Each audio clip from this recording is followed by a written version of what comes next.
Halo, selamat pagi teman-teman. Kita kembali lagi pada pertemuan kali ini. Pada video kali ini, kita akan membahas tentang terjadinya revolusi Prancis. Seperti apa kira-kira revolusi Prancis yang terjadi antara tahun 1789 hingga 1799? Mari kita simak dan pelajari bersama pada video ini. Mungkin teman-teman seringkali mendengar istilah liberté, égalité, dan fraternité. Apa sih sebenarnya istilah-istilah tersebut? Jadi teman-teman, ketiga istilah tersebut merupakan sebuah semboyan yang dikumandangkan oleh rakyat Prancis pada saat terjadinya revolusi Prancis. Lantas, apa sih yang dimaksud dengan revolusi Prancis? Revolusi Prancis merupakan suatu periode di mana terjadi sebuah pergolakan politik di negara Prancis yang dipelopori oleh gerakan sosial radikal dengan tujuan ingin mengubah tatanan pemerintahan negara dari yang sebelumnya bersifat monarki absolut menjadi sosial demokrasi. Adanya perubahan pada sistem pemerintahan Prancis telah menuntut runtuhnya kerajaan Prancis yang dipimpin oleh Raja Louis ke-16 dan kemudian berganti menjadi Republik Prancis. Revolusi Prancis dimulai pada 4 Juli 1789, yaitu pada saat rakyat kota Paris melakukan penyerbuan ke penjara Bastille, yang merupakan simbol dari kekuasaan monarki absolut Raja Prancis. Lantas, mengapa revolusi Prancis bisa terjadi? Revolusi Prancis terjadi karena disebabkan oleh beberapa faktor, di antaranya yaitu faktor umum. Yang pertama, adanya kemiskinan. Kemiskinan yang terjadi disebabkan karena beban yang ditanggung rakyat Prancis sangatlah besar, yang diakibatkan pajak yang tidak sesuai, yang mana pada saat itu rakyat Prancis terbagi menjadi 3 golongan, yaitu bangsawan, tokoh agama, dan rakyat biasa. Dan beban pajak lebih besar dibebankan kepada rakyat biasa. Ini kemudian mengakibatkan rakyat tidak dapat menanggung beban pajak, sehingga terjadilah kemiskinan di mana-mana. Yang kedua yaitu adanya kesenjangan sosial yang diakibatkan tidak meratanya perekonomian di negara Prancis pada masa pemerintahan Raja Louis ke-16. Adanya kesenjangan sosial ini menjadikan munculnya stratifikasi sosial yang begitu tinggi, sehingga kemudian mengakibatkan terjadinya revolusi Prancis. Yang ketiga yaitu kepemimpinan raja yang tidak cakap. Raja Louis tidak cakap dalam memimpin pemerintahan dan cenderung pelin-pelan dalam mengambil keputusan, sehingga terjadi kemelut di kehidupan masyarakat. Namun, raja tidak mampu untuk meredakan ketegangan tersebut. Hal ini kemudian mengakibatkan rakyat kurang mempercayai Raja Louis sebagai pemimpin kerajaan. Kemudian yang keempat yaitu kekuasaan raja yang absolut, di mana sistem monarki telah dijalankan sejak kepemimpinan Raja Louis ke-14, di mana raja selalu dianggap benar. Hal ini diperkuat dengan adanya semboyan Raja Louis ke-14, yaitu L'État est moi, yang berarti bahwa negara adalah saya. Dengan demikian, menjadikan raja dapat bertindak semena-mena. Faktor yang kelima yaitu timbulnya paham baru. Adanya revolusi Amerika turut memberikan pengaruh kepada rakyat Prancis untuk memperjuangkan kebebasan dan pemenuhan hak asasi manusia. Selain itu juga disebabkan adanya berbagai tekanan yang diterima oleh rakyat Prancis. Inilah yang kemudian menimbulkan keinginan rakyat untuk mendapatkan kebebasan dan pemenuhan hak asasi manusia. Sebab lainnya yaitu munculnya Aufklärung yang kemudian melahirkan keberanian dalam mengkritik kesalahan pemerintah. Serta juga munculnya para filsuf yang membawa pemikiran baru tentang cara mengelola pemerintahan secara demokrasi. Selain faktor umum, terdapat juga faktor khusus, yaitu terjadinya krisis ekonomi akibat perang. Meskipun Prancis adalah salah satu negara terkuat di Eropa dan memiliki angkatan perang yang kuat, namun Prancis lemah di bidang ekonomi. Adanya perang yang terlalu sering menjadikan Prancis memiliki hutang yang terlalu banyak. Selain itu, krisis ekonomi juga disebabkan oleh sifat hedonisme dari keluarga kerajaan yang suka berfoya-foya. Revolusi Prancis berlangsung selama 10 tahun dan terbagi ke dalam beberapa masa. Yang pertama yaitu masa Dewan Konstituante yang terjadi pada tahun 1789 hingga 1791.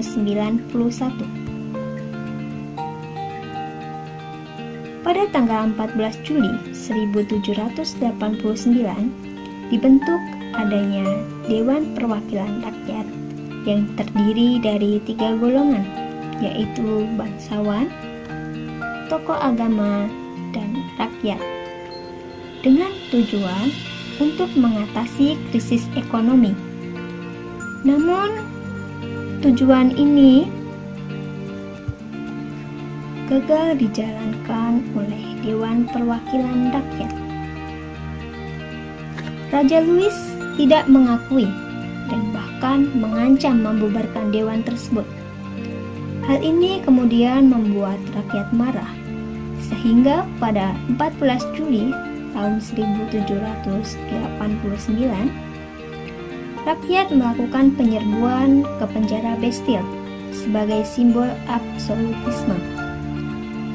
Dan kemudian pada tanggal 14 Juli dijadikan sebagai Hari Nasional Perancis.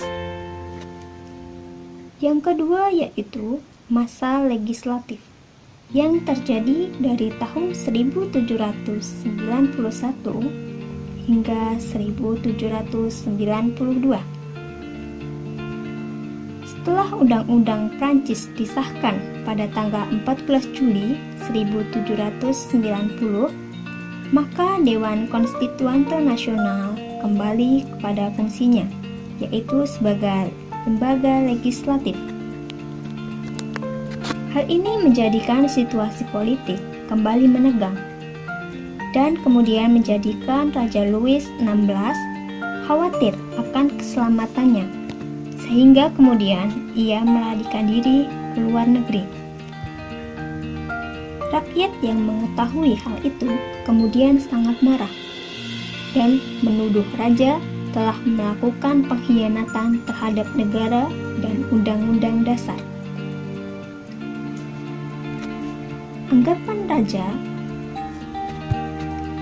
Anggapan rakyat bahwa raja telah berkhianat semakin kuat setelah Austria dan Prusia menyerang Prancis pada tahun 1792. Penyerangan ini kemudian menimbulkan adanya Perang Koalisi I yang terjadi dari tahun 1792 hingga 1797. Rakyat Prancis pun berhasil mematahkan serangan koalisi tersebut, hingga kemudian dibentuk pemerintahan baru yang disebut sebagai Konvensi Nasional. Yang ketiga yaitu masa Konvensi Nasional yang terjadi pada tahun 1792 hingga 1795. Raja Louis ke-16 bersama permaisurinya ditangkap dan dijatuhi hukuman mati dengan dipenggal kepalanya di tiang guillotine. Karena situasi Prancis yang saat itu semakin gawat, kemudian golongan Yakobin mendirikan pemerintahan diktator di bawah pimpinan Robespierre. Namun, pemerintahan ini tidak berjalan lama karena golongan bangsawan dan rakyat terus berusaha untuk menjatuhkan Robespierre sampai akhirnya usaha itu berhasil. Dengan jatuhnya pemerintahan diktator, membawa revolusi kembali ke tangan rakyat Perancis. Yang keempat yaitu masa direktor yang terjadi dari tahun 1795 hingga 1799. Untuk mengatasi kalunya keadaan Prancis pada masa itu, kemudian rakyat membentuk Dewan Pimpinan Pusat di bidang eksekutif yang terdiri dari 5 orang direktur, yaitu Barras, Moulin, Gohir, Roger Ducos, dan Sieyès. Tujuan dibentuknya direktur ialah memberikan gambaran adanya pemerintahan yang demokratis supaya mengatasi keadaan. Yang kelima yaitu masa konsulat yang terjadi sejak tahun 1799 hingga 1804. Karena pemerintah direktor tidak efektif lagi, maka Napoleon Bonaparte kemudian mengambil alih kekuasaan. Hal ini dikenal dengan sebutan Revolusi Brumaire yang terjadi pada tanggal 9 November 1799.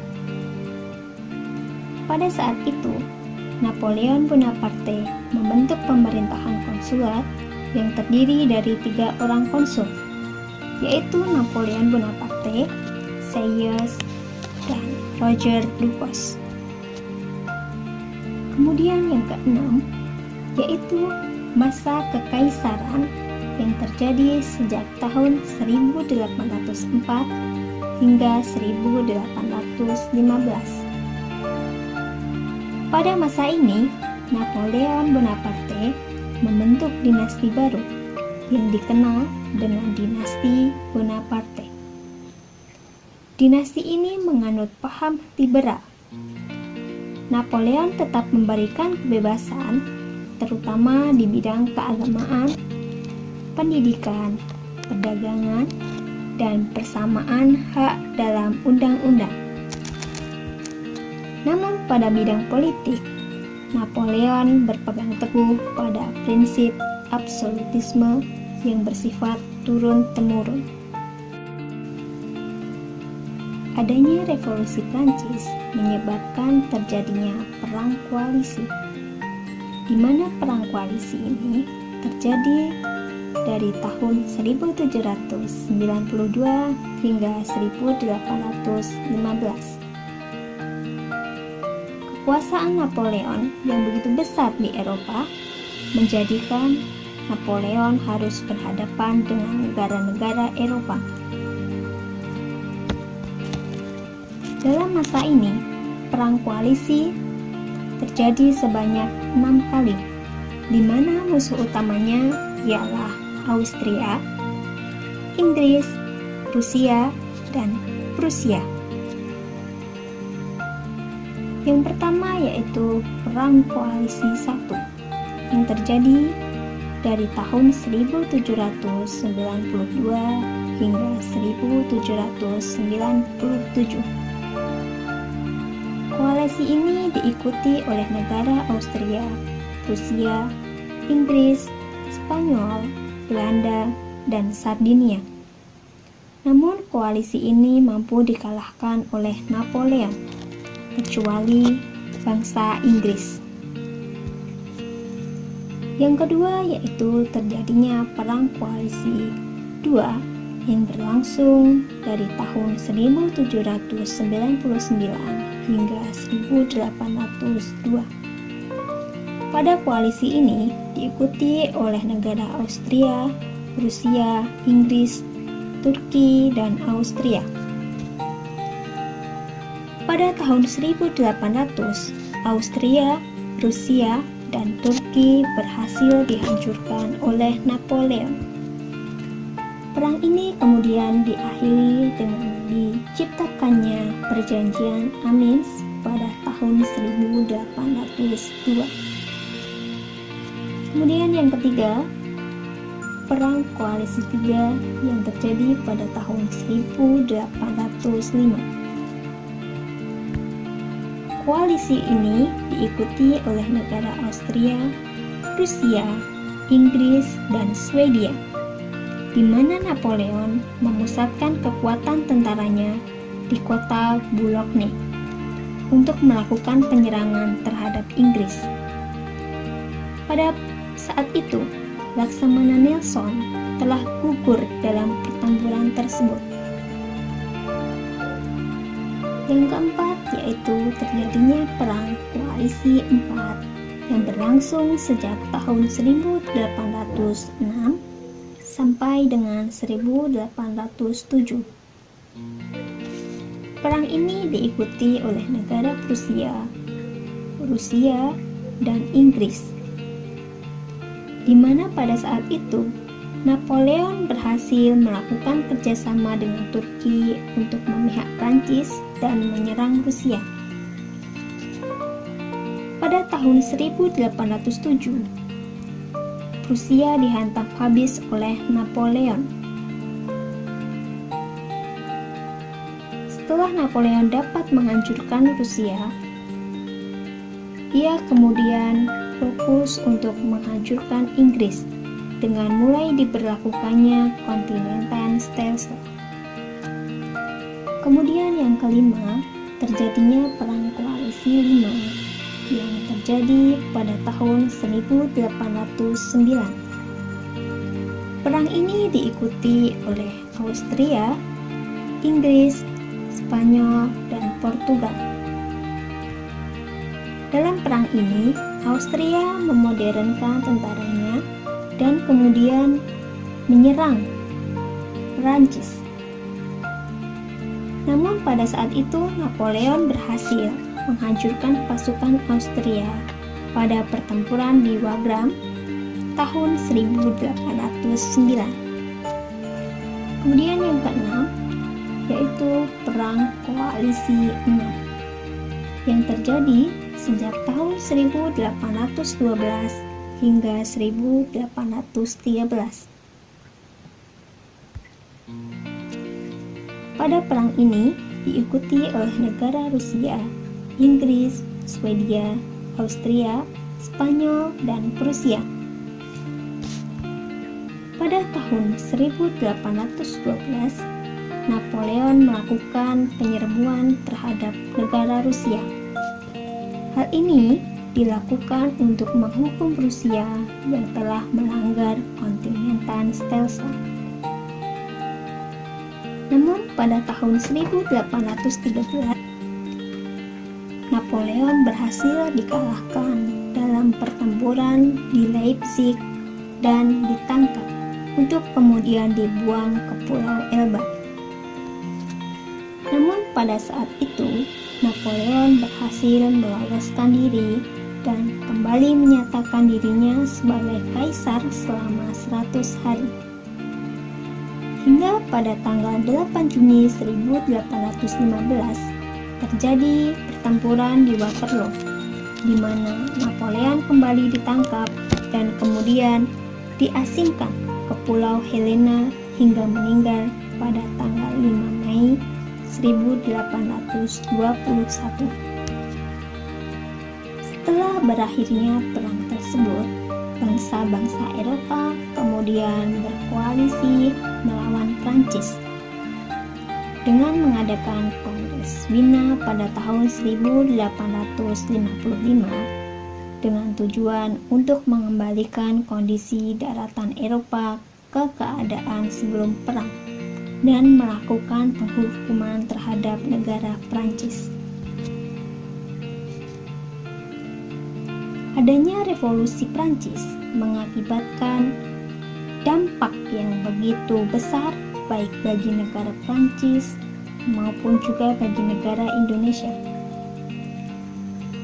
Dampak yang terjadi di negara Prancis yaitu antara lain pada bidang politik terjadi perubahan dalam sistem pemerintahan dari yang semula berupa monarki absolut kemudian berubah menjadi pemerintahan yang demokratis. Pada bidang ekonomi, dampak dari revolusi Prancis antara lain yang pertama, petani dapat kembali menjadi pemilik tanah. Yang kedua, adanya penghapusan pajak feodal. Yang ketiga, adanya penghapusan gilde. Dan yang keempat, timbulnya industri besar. Kemudian yang ketiga, pada bidang sosial, dampak dari revolusi Prancis yaitu dihapuskannya feodalisme dan adanya susunan masyarakat baru. Sedangkan dampak revolusi Prancis bagi Indonesia yaitu pertama, munculnya golongan terpelajar akibat adanya politik etis. Yang kedua, munculnya rasa nasionalisme dalam diri rakyat Indonesia. Yang ketiga, adanya pengakuan hak asasi manusia, serta yang keempat, lahirnya paham liberalisme dan demokrasi. Dari penjelasan materi ini, jelaskan apa yang dimaksud dengan absolutisme monarki dan jelaskan bagaimana nasib negara Prancis di bawah pemerintahan Napoleon Bonaparte. Selanjutnya, untuk tugas pada minggu ini, silahkan adik-adik jawab pertanyaan tersebut melalui forum diskusi yang telah disediakan. Sekian penjelasan materi kali ini. Saya ucapkan terima